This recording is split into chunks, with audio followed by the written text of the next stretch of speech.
성도들 제3권 제6장 우리의 소망과 사명. 글씨가 쓰인 종이 두루마리 덤이 자신의 동료 선교사들과 함께 뉴질랜드 북섬의 테오로 마을에서 마오리족 성도들의 환영을 받은 히린이 화한가는 표정이 환해졌다. 마오리족 성도들은 히린이를 할아버지로 사랑했고 그가 전임 선교사로 봉사하는 것을 자랑스럽게 여겼다. 히린이와 그의 동반자들이 자신들의 부락을 방문할 때마다 그들은 언제나 다음과 같은 친숙한 말로 인사를 건넸다. 하엘의 마이, 헤엄메에 들어오세요라는 의미였다. 테오로의 몇몇 주민들은 화한가 가족이 유타에서 이용당했다는 소문을 믿었다. 심지어 히린이가 죽었다는 소문을 들은 사람들도 있었다. 그러나 히린이는 그런 소문에 아랑곳하지 않고 도리어 이렇게 말했다. 내가 죽은 사람처럼 보이나요?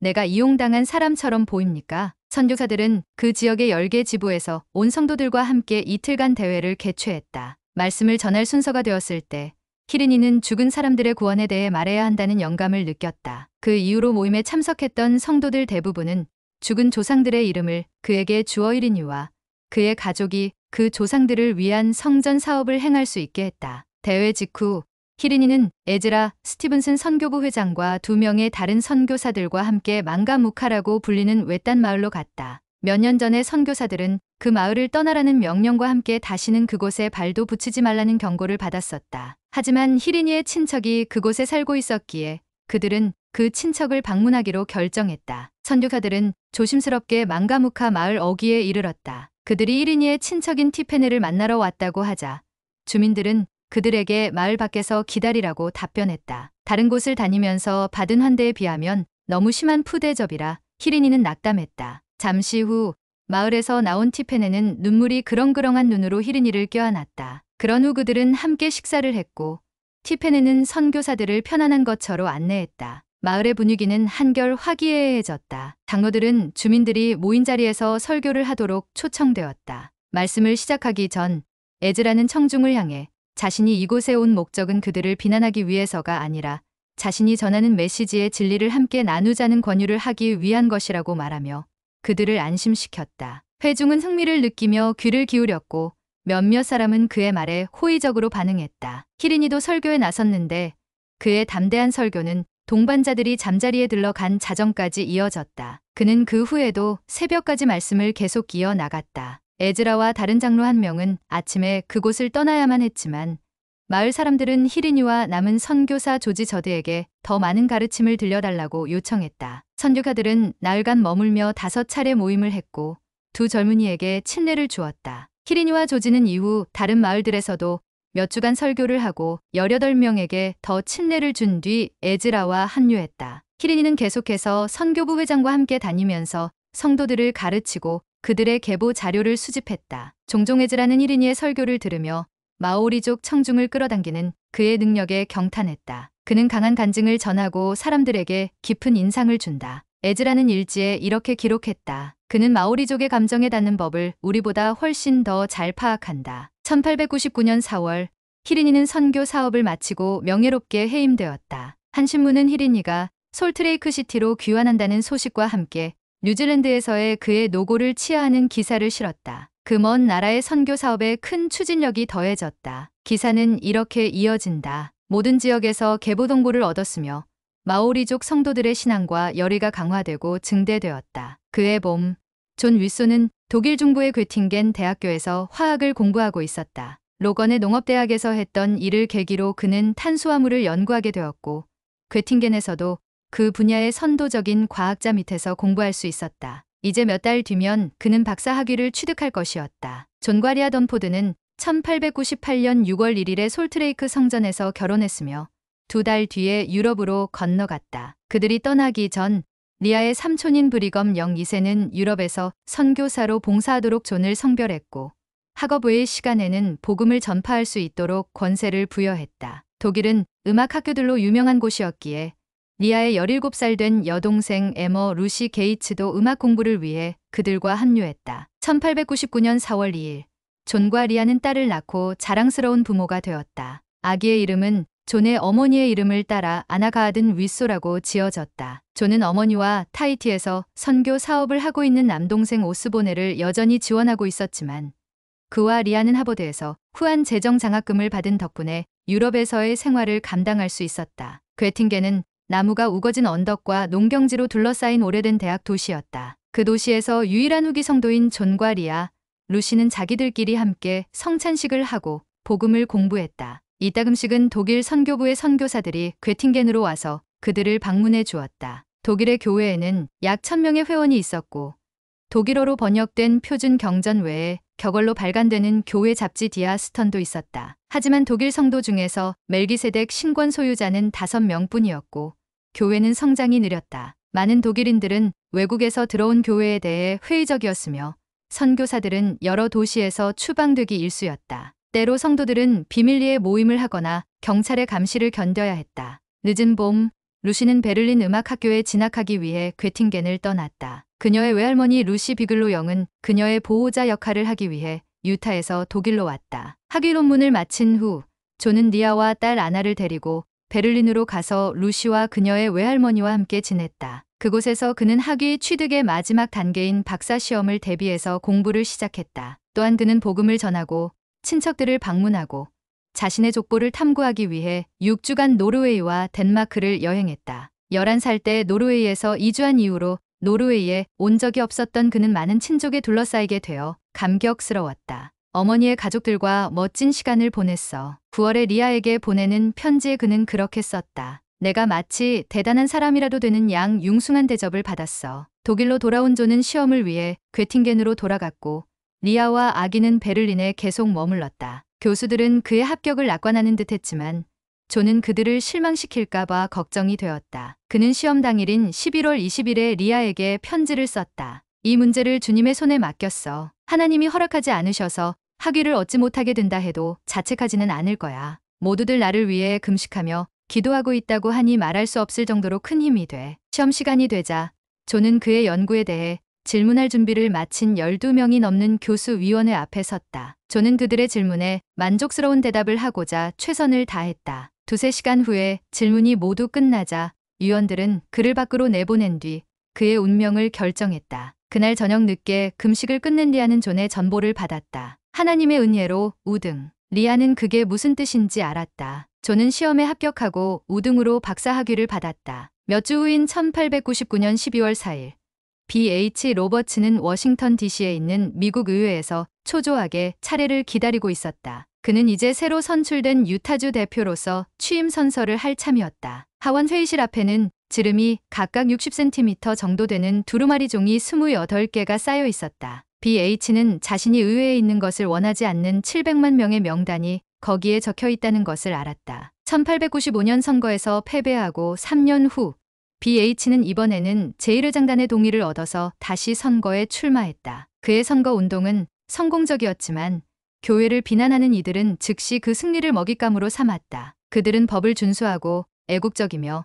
일부일 처제를 따르는 국민이라는 성도들의 새로운 이미지를 손상시키는데 이 일을 이용했다. 개신교 목사들과 여성 단체들은 사방팔방으로 다니며 공격을 주도했다. 그들은 B.H가 성명서 발표 이후에도 이전에 복수 결혼으로 맞이했던 아내와 계속해서 함께 자녀들을 양육했던 일부 다처주의자이자 교회 지도자이며 그가 복수 결혼을 옹호하고 풍기를 문란하게 하며 교회 정치 세력을 확대하기 위해 워싱턴에 온다면서 사람들에게 경고했다. B.H의 당선에 대한 분노가 커지자 편집자 윌리엄 랜돌프 허스트도 이 싸움에 뛰어들었다. 이 논란을 이용해 자신이 발행하는 뉴욕시 신문의 판매 부수를 올리려는 욕심으로 안달이 난 허스트는 B.H와 교회를 미국의 도덕성을 위협하는 존재로 묘사하는 신랄한 기사들을 보도했다. 사실 하원 회의실에 놓인 700만 명의 이름이 적힌 청원서는 의원들에게 B.H의 의원직을 거부하도록 압력을 가하기 위해 허스트가 신문을 통해 모집한 것이었다. 정오가 막 지났을 때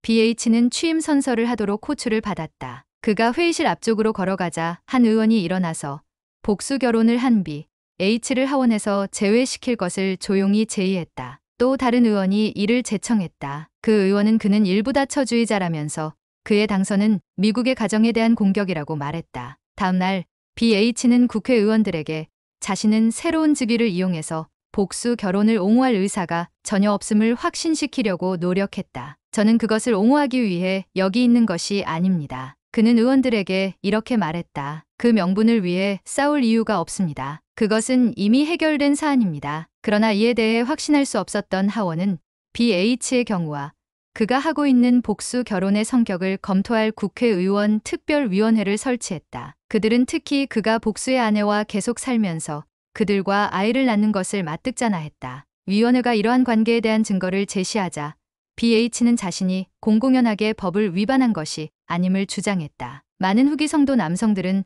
성명서 이전에 결혼한 복수의 아내들과 조심스럽게 계속 결혼 생활을 이어나갔고 그렇게 하는 것이 성명서 이후로 미국의 법을 따르기로 한 자신들의 합의에 위배되지 않는다고 여겼다. 그러나 위원회는 동의하지 않았다. 1900년 1월 25일 하원의 압도적인 다수가 그를 배제하는 쪽으로 표를 던졌다. BH가 하원에서 면직된 소식은 전국에 걸쳐 신문 일면을 장식했다. 유타의 제1회장단은 BH가 워싱턴에서 자신의 원칙을 용감하게 옹호한 것을 높이 샀지만 그의 당선으로 후기 성도에 대한 반발이 일어난 것은 유감스럽게 여겼다. 미국 언론의 비판적인 눈길이 다시금 교회를 주시하게 되었다. 신문들이 보도한 내용은 일부 부정확한 것이 있긴 했지만 기본적인 요점 면에서는 정확했다. 즉, 복수 결혼은 여전히 교회에 존재했다. 게다가 단순히 남성과 여성이 성명서 이후에 그들의 복수 결혼을 유지한 정도도 아니었다. 반세기 넘게 복수 결혼을 시행하고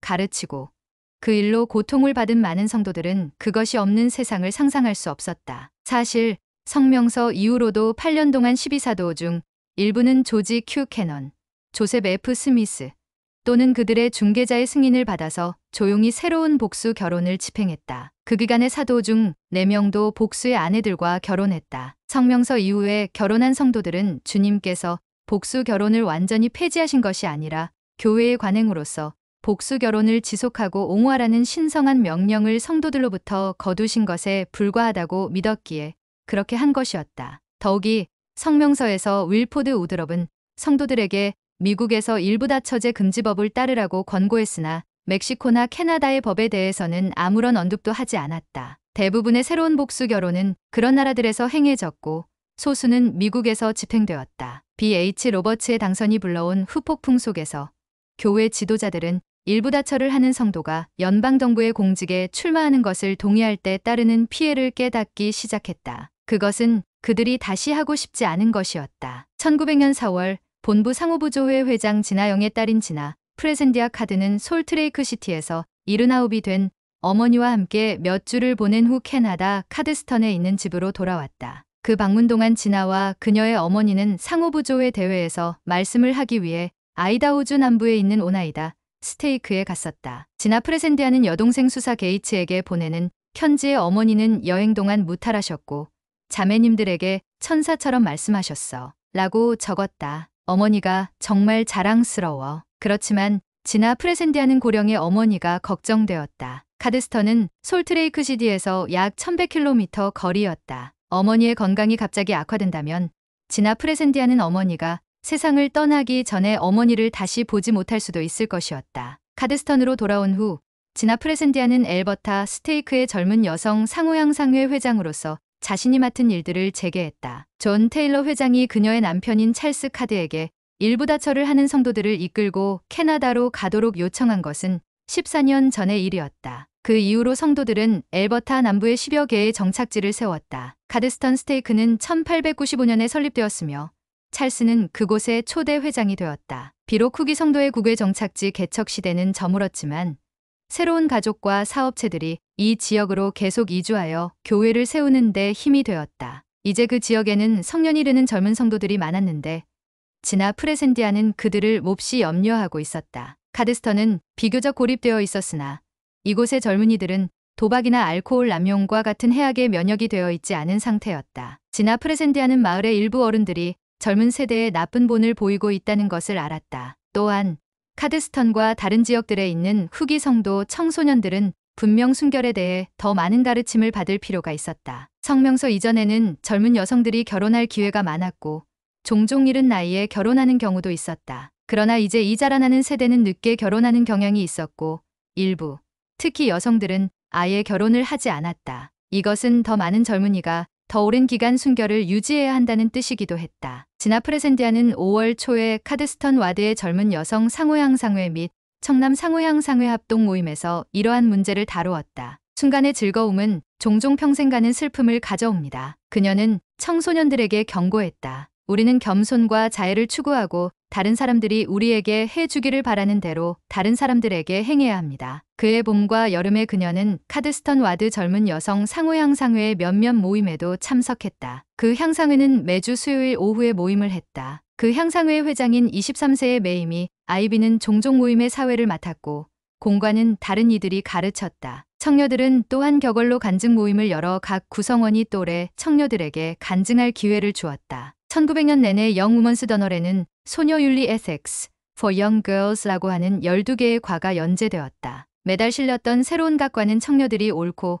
그름을 분별하는데 도움이 되기 위해 마련된 것이었다. 그런 주제 중에는 정직, 자제력, 용기, 순결, 경건 등이 있었다. 각과의 끝에는 일련의 질문들을 실어 청녀들이 그 내용을 복습하고 토론할 수 있게 했다. 지나 프레센디아는 상호향상회에 꼬박꼬박 참석하는 청소년들은 강화되고 더 나은 행동을 하게 될 것이라고 믿었다. 그 모임에서 청녀들은 세속적인 것과 잘못된 것에 참여하지 않도록 독려받았다. 지나 프레센디아는 그들에게 우리는 결코 진리를 부끄러워해서는 안 되며 우리가 몰몬이라는 사실을 알리는 것 또한 부끄러워해서는 안 됩니다. 라고 가르쳤다. 그녀는 또한 부모들에게도 청녀들이 의의 길을 따르도록 이끌어 달라고 촉구했다. 그해 초에 지나 프레센디아가 어머니와 함께 아이다호의 한 스테이크를 방문했을 때 그녀의 어머니는 조셉 스미스가 나부의 상호부조회에서 가르쳤던 것을 그곳 자매들에게 전했다. 자녀들의 마음에 좋은 생각을 심어 주십시오. 그들은 우리의 모범을 알아차립니다. 지나 프레센디아는 그 진리가 카드스턴에서도 적용된다고 여겼다. 7월에 그녀는 다른 지도자들에게 우리는 자녀에게 좋은 모범이 되어야 합니다. 라고 상기시켰다. 그들을 우리의 품과 마음으로 데려와서 모든 악을 피하도록 가르쳐야 합니다. 1900년 12월 10일 오후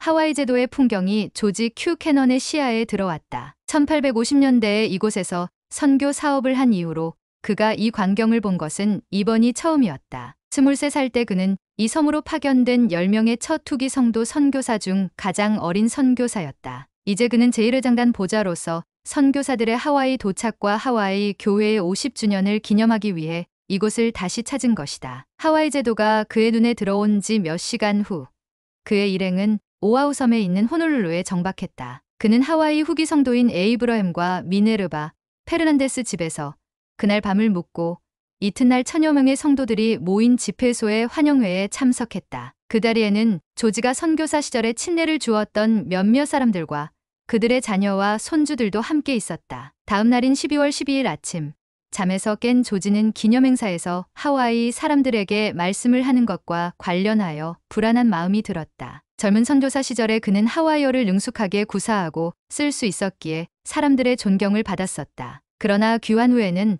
하와이어를 거의 쓰지 않았으므로 그는 자신의 서투른 말 때문에 성도들이 실망할까 봐 염려가 되었다. 기념행사는 호놀룰루에 있는 새 극장에서 열렸다. 현지의 교회 지도자들은 훌륭한 오케스트라, 호놀룰루와 라이에에서 온 2개의 합창단, 그리고 다른 음악 그룹들을 모집해서 꾸렸다. 성도들은 근처 정부 청사에서 하와이 음식으로 성대한 잔치를 준비하고 지역 사회의 모든 사람을 초대했다. 조지의 눈에 이 기념행사는 도시 전체가 다 함께 참여하는 듯 보였다. 말씀을 전할 차례가 되었을 때 조지는 선교 사업을 시작했던 초창기 시절을 떠올리며 영어로 말씀을 시작했다. 당시 그의 동반자 중 몇 명은 선교 사업을 포기했고 섬에서 영어로 말하는 주민들은 복음에 관심을 보이지 않았다. 바로 그때 저는 상황에 굴하지 않고 이 섬에 남아 이 사람들 사이에서 일하기로 굳게 다짐했습니다. 라고 그는 상술했다. 말씀을 하면서 조지는 영이 강하게 임하는 것을 느꼈다. 갑자기 하와이어 능력이 돌아왔고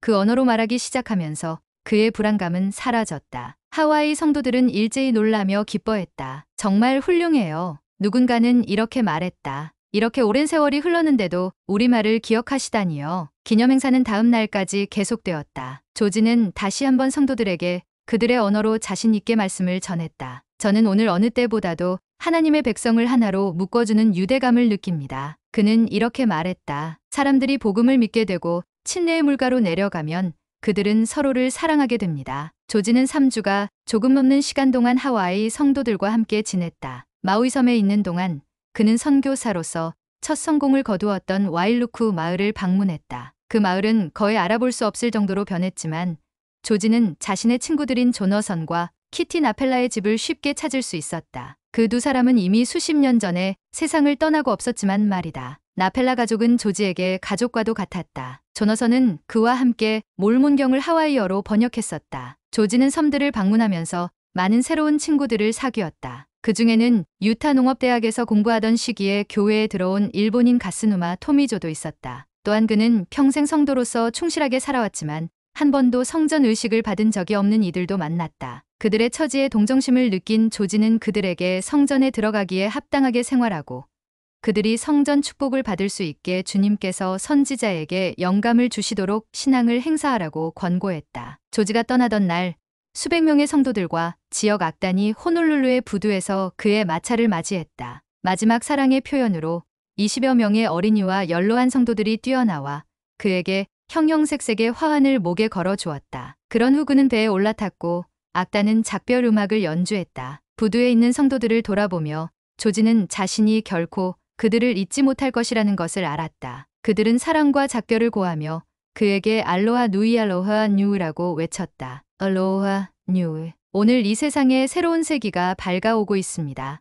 리로이 스노우의 목소리가 솔트레이크 태버네클 전체에 울려 퍼졌다. 그는 아버지 로렌조 스노우가 지구상의 국가들에 보내는 메시지의 첫머리를 방금 낭독했다. 20세기의 첫날인 1901년 1월 1일이었다. 바깥의 날씨는 몹시 추웠지만 4,000명 이상의 사람들은 선지자와 여러 총관리 여관 그리고 태버네클 합창단과 함께 특별 예배를 드리며 이날을 기념하고자 아침부터 따뜻한 그들의 집을 나섰다. 이 행사를 위해 태버네클이 장식되었고 오르간 파이프를 가로지르며 줄줄이 달려있는 전도들은 환영합니다라는 글자를 만들어냈다. 리로이가 서 있는 곳에서 멀지 않은 단상에는 심한 감기로 발성 기능이 손상된 스노우 회장이 앉아 있었다. 그곳에 있는 다른 성도들과 함께 그는 리로이가 메시지를 낭독하는 동안 열심히 귀를 기울였다. 세상에 전하는 인사라는 단순한 제목의 이 메시지는 지난 100년간의 놀라운 과학적 발견과 기술 발전을 언급하고 다가오는 세기에 대한 스노우 회장의 낙관론을 담고 있었다. 이 메시지에서 그는 세계 지도자들에게 전쟁을 그만두고 종족의 풍요나 제국의 확장 대신 인류의 복지를 추구하라고 요청했다. 그는 이렇게 밝혔다. 여러분은 왕 중의 왕으로 오시는 분을 위해 길을 닦을 힘이 있습니다. 그분은 온 세상을 다스리실 것입니다. 스노우 회장은 평화를 증진하고 억압을 종식하며 빈곤을 탈피하고 대중을 고양하기 위해 협력할 것을 촉구했다. 그는 또한 부유한 사람과 가난한 사람 모두가 좀 더 자선을 베푸는 더 나은 삶의 방식을 추구하도록 요청했다. 그는 가난한 사람들을 향해 여러분의 구속의 날이 가까이 다가오고 있습니다. 라고 말했다. 번영할 때 신중하십시오. 그는 부자들에게 아낌없이 베풀 것을 권고했다. 금고와 지갑을 여십시오. 실업자들에게 일을 주고 불쌍한 이들을 구제해줄 사업을 벌이십시오. 그들의 비참한 상황은 여러분의 위대한 도시에 화를 끼치고 여러분 주변의 도덕적인 분위기를 해치는 악과 범죄를 낳습니다. 그는 주님과 그분의 회복된 복음에 대해 간증했다. 그분은 분명히 당신의 일을 성취하실 것입니다. 그리고 20세기는 눈에 띄게 발전할 것입니다. 마지막으로 그는 온 세상 사람들을 축복했다. 위에서 오는 햇빛이 여러분에게 미소 짓기를 기원합니다. 스노우 회장은 이렇게 말했다. 진리의 빛이 여러분의 영혼에서 어둠을 쫓아내기를 기원합니다. 이 세기가 번영하면서 의로움이 증가하고 죄악이 줄어들기를 기원합니다. 정의가 승리하고 부패가 근절되기를 기원합니다. 이런 정서가 유타의 산중에 있는 몰몬들의 음성을 통해 온 세상에 나아가게 합시다. 그는 이렇게 선언했다. 우리의 소망과 사명은 온 인류의 축복과 구원을 위한 것임을 모든 사람에게 알립시다.